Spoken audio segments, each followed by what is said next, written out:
சேனலில் நிறைய மாணவர்கள் என்னன்னா மேக்ஸ் வீடியோ போடுங்க அப்படின்னு கேட்டிருக்கீங்க. சார் கண்டிப்பாக நம்ம அடுத்தடுத்து அந்த மேக்ஸ் வீடியோவில் கண்டிப்பாக நம்ம போடலாம். சார் இப்போ போடக்கூடிய வீடியோலாம் நீங்கள் எல்லா மாணவர்களும் கண்டிப்பாக ஃபாலோ பண்ணுங்கள், உங்களுக்கு கண்டிப்பாக யூஸ்ஃபுல்லாக இருக்கும். சார் நீங்கள் கேட்கக்கூடிய வீடியோவும் கூடிய நாங்கள் அப்லோட் பண்ணுவோம். இன்னைக்கு கரண்ட் அஃபேர்ஸ் நம்ம ஆகஸ்ட் 7 நம்ம கண்டிப்பாக பார்க்கலாம். இன்னைக்கு ஆகஸ்ட் கரண்ட் அஃபேர்ஸ் முதல் டாபிக் என்னன்னா ஃபர்ஸ்ட் கண்டென்ட் இந்த ஜெனரல் ஜிகே ஒன்று பார்த்துக்கலாம். பிரம்மோஸ் ஏவுகணை. இந்த பிரம்மோஸ் ஏவுகணையுடைய தந்தை யார் சார் அப்படின்னா ஏ சிவதானு பிள்ளை.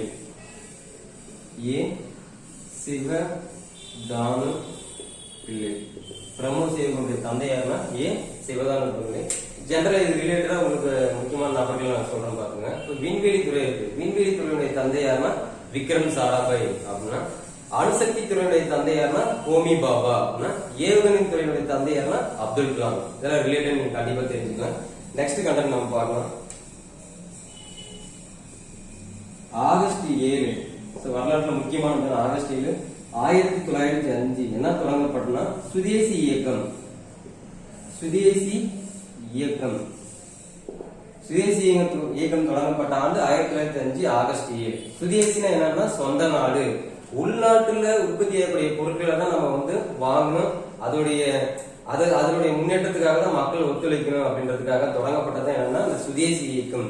அதனால என்னன்னா மத்திய அரசு இந்த ஆகஸ்ட் 7 ஒவ்வொரு ஆண்டு என்னவோ அனுசரிச்சிருக்காங்கன்னா தேசிய கைத்தறி தினமா. தேசிய கைத்தறி தினமா நம்ம கொண்டாடணும் அப்படின்ட்டு மத்திய அரசு வந்து அறிவிச்சிருக்காங்க. இது நம்ம எப்ப இருந்து கொண்டாடுறோம் அப்படின்னா 2015 இருந்து தேசிய அளவில் வந்து பாத்தீங்கன்னா தேசிய கைத்தறி தினமா நம்ம ஆகஸ்ட் 7 கண்டிப்பா நம்ம கொண்டாடுறோம். இந்த டேட்டை நீங்க கண்டிப்பா நினைவு வச்சுக்கலாம். நெக்ஸ்ட் கரண்ட் அஃபேர்ஸ் நம்பர் 3 ஒரு ஆர்டிகிள் கான்ஸ்டிடியூஷன் ஒரு ஆர்டிகிள் பார்க்கலாம். ஆர்டிகிள் 340 340 என்ன அப்படின்னா சமுதாயத்துல பிற்படுத்தப்பட்ட வகுப்பினர் இருக்காங்க. அந்த பிற்படுத்தப்பட்ட வகுப்பினருடைய அவங்களுடைய குறைகள், அவங்க சமூகத்துல எவ்வளவு கீழ்மட்ட லெவலில் இருக்காங்க சாதாரண ஆராயணும். அதை ஆராய்ந்து அவங்களுக்காக ஒரு ஆணையம் அமைக்கணும். அதை பத்தி சொல்லக்கூடிய ஒரு சரத்து என்னன்னா ஆர்டிகிள் 340. கான்ஸ்டிடியூஷன்ல ரொம்ப முக்கியமான ஆர்டிகிள் என்ன, பிற்படுத்தப்பட்ட வகுப்பினருடைய இடர்பாடுகளை களைவதற்காக அவங்களுக்கு ஆணையம் அமைக்கணும். அதுக்காக சொல்லக்கூடிய ஆர்டிகிள் என்னன்னா ஆர்டிகிள் 340 அப்படின்றதா. இந்தியாவில முதலாக வந்து பார்த்தா இந்த பிற்படுத்தப்பட்ட வகுப்பினருக்காக வந்து முதல்ல ஒரு ஆணையம் அமைக்கப்பட்டது. அது எந்த ஆண்டு அமைக்கப்பட்டதுன்னா 1953 பிற்படுத்தப்பட்ட வகுப்புக்கு அமைக்கப்பட்ட ஆணையம் 1953. யாருடைய தலைமைன்னா காக்கா கலேல்கர் தலைமையில இந்தியாவில் முதல் பிற்படுத்தப்பட்ட ஒரு ஆணையம் இவருடைய தலைமையில எந்த ஆண்டு அமைக்கப்பட்டதுன்னா 1953 கான்ஸ்டிடியூஷன் ரொம்ப முக்கியமானதான். கண்டிப்பா நீங்க அதுவும் தெரிஞ்சுக்கலாம்.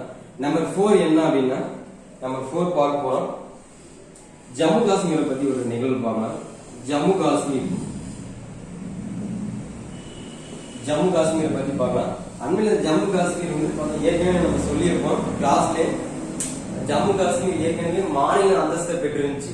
ஆர்டிகல் 370 35 35A மத்திய அரசாங்கம் ரத்து செய்தாங்க. அது எப்ப ரத்து செய்யப்பட்டதுன்னா ஆகஸ்ட் 5 அது ரத்து செஞ்சாங்க. 2019 ஆகஸ்ட் 5 வந்து ஜம்மு காஷ்மீர் மாநில அந்தஸ்தை வந்து பார்த்தோம்னா மத்திய அரசு ரத்து செய்யப்பட்டது போன வருஷம் தான் 2019 ஆகஸ்ட் 5. அப்ப அந்த மாநில அந்தஸ்தை ரத்து பண்ணி அதுக்காக யூனியன் பிரதேச அந்தஸ்தை மத்திய அரசு வழங்கியிருக்காங்க. அப்ப ஜம்மு காஷ்மீர் இரண்டாக பிரிச்சாங்க. ஒண்ணு ஜம்மு காஷ்மீர், இன்னொன்னு என்னன்னா லடாக்.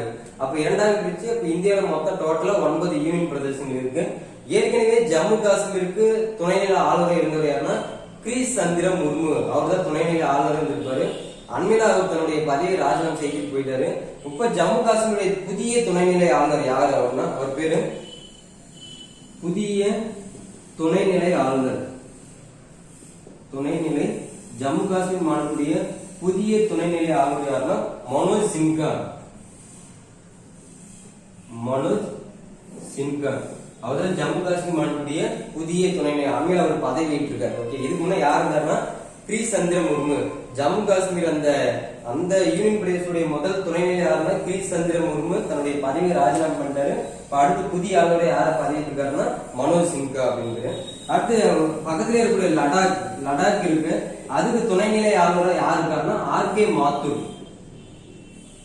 ஆர்கே மாத்தூர். ஆர்கேல ராதாகிருஷ்ண மாத்தூர். சோ அவர் தான் கண்டிப்பாக துணைநிலை ஆளுநராக இருக்காரு. சோ கண்டிப்பா தெரிஞ்சுக்கலாம். Next current affairs.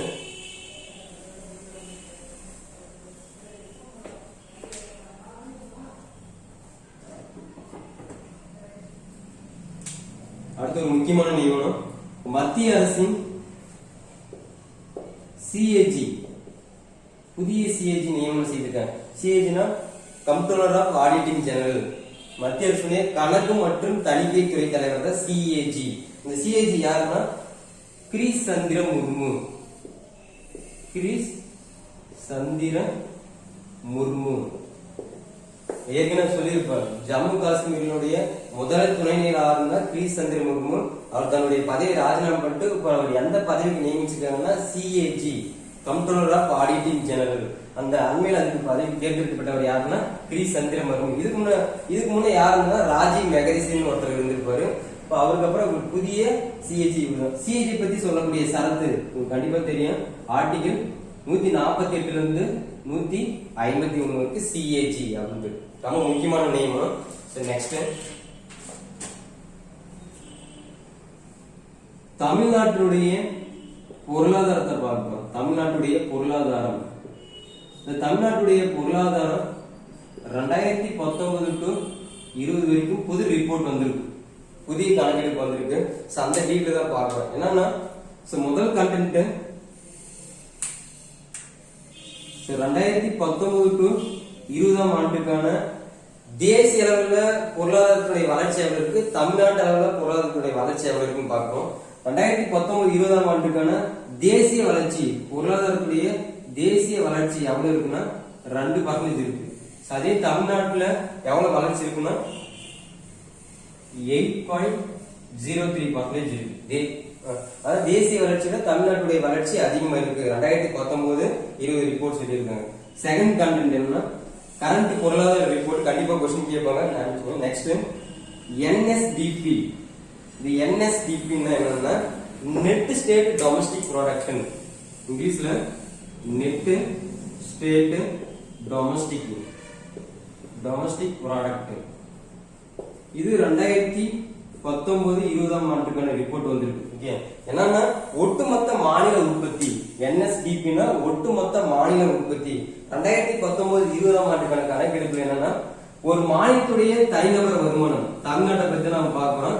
தமிழ்நாட்டுடைய தனிநபர் வருமானம் எவ்வளவுன்னா 1,53,853. இந்த ஆண்டுக்கான தனிநபர் வருமானம் எவ்வளவு சொல்லியிருக்காங்கன்னா 1,53,853. இத இந்திய அளவில் தமிழ்நாடு தனிநபர் வருமானத்துல எத்தனை இடத்துல பிடிச்சிருக்கு? தனிநபர் வருமானத்தில் இந்திய அளவில் தமிழ்நாடு 6வது இடம் வகிக்கிறது அப்படின்னு கண்டிப்பா ரிப்போர்ட் கொடுத்திருக்காங்க. Next third detail GSDP. 2019-20 ஆண்டுக்கான ஜிஎஸ்டிபி. ஜிஎஸ்டிபினா gross state domestic product. Gross state domestic product என்னன்னா இந்த GSDP 2019-20 gross state domestic product அப்படின்னா என்னன்னா மாநில மொத்த உள்நாட்டு உற்பத்தி. ஒரு மாநிலத்துடைய மொத்த உள்நாட்டு உற்பத்தி அது தமிழ்நாடு எத்தனை இடம் பிடிச்சிருக்கு? முதல் இடத்தை பிடிச்சிருக்கு. இது கரண்ட் பொருளாதாரத்துல ரிப்போர்ட். கண்டிப்பா நீங்க தெரிஞ்சுக்கலாம். ஓகே, என்னன்னா தனிநபர் வருமானத்துல தமிழ்நாடு இந்தியாவில எத்தனை இடம்னா 6வது இடம். Okay, GSDP gross state domestic ப்ராடக்ட்ல இந்த தமிழ்நாட்டு இந்திய அளவுல தமிழ்நாடு எத்தனை இடம் பிடிச்சிருக்கா முதல் இடத்தை கண்டிப்பா பிடிச்சிருக்கு. ரொம்ப முக்கியமான ரிப்போர்ட் தான். கண்டிப்பா நீங்க தெரிஞ்சுக்கலாம். Next data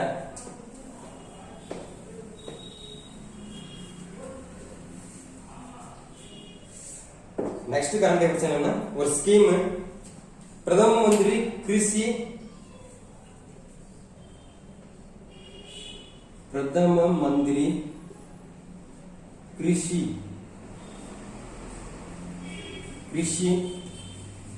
சின்சாயி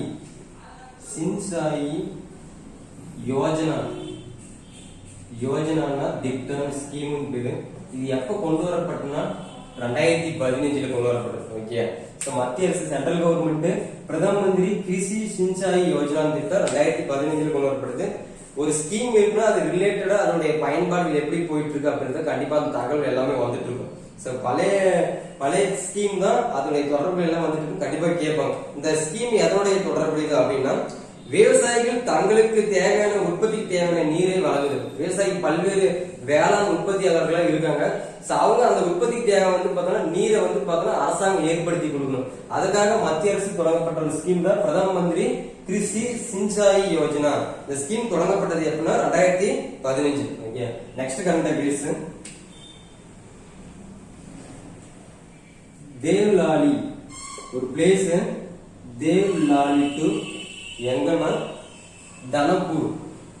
Devlali to தனப்பூர். Devlali எங்க இருக்குன்னா மகாராஷ்டிராவில் இருக்கு. தனப்பூர் எங்க இருக்குன்னா பீகார். இந்த பிளேஸ் இருக்கு. அண்மையில வந்து பார்த்தோம்னா இந்த ரயில் ஒன்று விட்டாங்க. என்னன்னா அந்த ரயில் பேர் கிசான் ரயில். கிசான் ரயில். கிசான் வந்து பார்த்தோம்னா வேளாண்மை சம்பந்தப்பட்ட ஒரு வார்த்தை தான். கண்டிப்பா ஞாபகம். தமிழ்ல உழவன் ரயில் பேர். ஏன்னா தேவ்லாலி டு தனப்பூர் இடையே வந்து பார்த்தோம்னா மத்திய அரசு கிசான் ரயிலை வந்து பார்த்தோம்னா அறிமுகப்படுத்தினாங்க. சரி, யார் அறிமுகப்படுத்தினா வேளாண்மை துறை அமைச்சர் யாரு இருக்காருன்னா நரேந்திர சிங் தோமர் இருக்காரு. அதே ரயில்வே துறை அமைச்சர் யாருக்குன்னா பியூஷ் கோயல் இருக்காரு. சார் 2 பேர் தான் வந்து பார்த்தோம்னா அண்மையில இந்த கிசான் ரயில் எந்த 2 நகரங்களுக்கு இடையே தொடங்கி வைக்கப்பட்டது அப்படின்னா தேவ்லாலி டு தனப்பூர். தேவ்லாலி மகாராஷ்டிரா இருக்கு, தனப்பூர் எங்க இருக்குன்னா பீகார் இருக்கு. அடுத்து லாஸ்ட் கரண்ட் அஃபேர்ஸ் பார்க்க போறோம். Number 3 SEBI.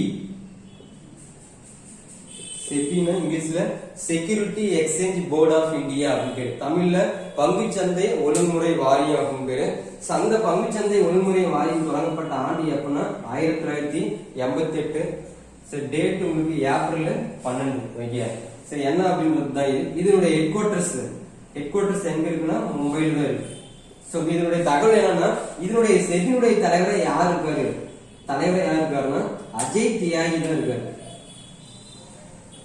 அஜய் தியாகி அவர்தான் இருக்காரு. என்ன அண்மையில இந்த ஆண்டு அவருடைய பதவி காலம் முடிய போது மத்திய அரசு இவருடைய பதவி காலத்தை நீட்டிச்சிருக்காங்க. 2022 வரைக்கும் செபியுடைய தலைவரா யார் இருப்பாருன்னா அஜய் தியாகி தான். கண்டிப்பா அதை டீல் தெரிஞ்சுக்கணும். செபி தொடங்கப்பட்டது 1988. Okay, last current affairs. ஒரு புத்தகம் மட்டும் பார்த்துக்கலாம். புக்ஸ் நேம் ஒரு புத்தகம், a history of Indias. A history of Indias. A history of India's covert operation. அந்த புத்தகத்துடைய ஆசிரியர் யாருன்னா, ஆசிரியர் பேர் என்ன, யதீஷ் யாதவ்.